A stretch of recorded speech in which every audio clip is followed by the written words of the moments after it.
Hello জান, আসসালামু আলাইকুম। এখন আমি একটু রান্না করব মুরগির কলজা ভুনা, গিলা কলিজা। দেখেন, তেল দিয়ে পেঁয়াজ দিয়ে নাড়াচাড়া করে এখন পানি দিয়ে একটু আদা বাটা, রসুন বাটা, পেঁয়াজ বাটা দিয়ে দিলাম আর জিরা বাটা দিয়ে দিলাম। এখন সব গুঁড়া মশলা দিয়ে দিব। ধনিয়া গুঁড়া, মরিচ গুঁড়া, তারপর হলুদ গুঁড়া দিয়ে দিলাম। এগুলো দিয়ে ভালো করে মিশিয়ে নিব। সব রেডি করে নিছি।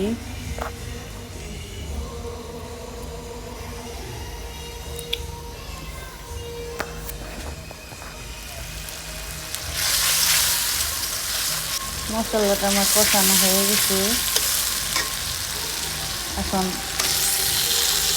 জিলা কলজা দিয়ে দিব, দিয়ে ভালো করে মিক্স করে নিব। মিক্স করে ঢেকে দিব। এবার দেখেন কষানো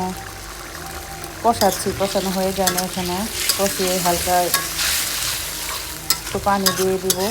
তারপর ভালো করে কষিয়ে নেব। তো কষানি রাখবো, বেশি পানি দিব না, কারণ মুরগির গিলা কলজা তো কষাইতে বেশি টাইম লাগে না। পানিটা আমি দিয়ে দিচ্ছি, দেখাইতে পারি নাই। এখন ভালো করে কষিয়ে নেব।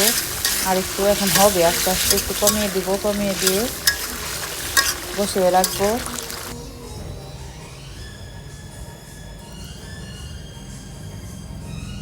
এখন কষানো হয়ে গেছে, রান্নাটা প্রায় হয়ে আসছে।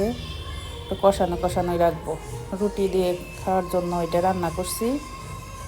এখন হয়ে আসছে। দেখতে কিন্তু অনেক সুন্দর, খেতেও কিন্তু অনেক টেস্ট হয়েছে।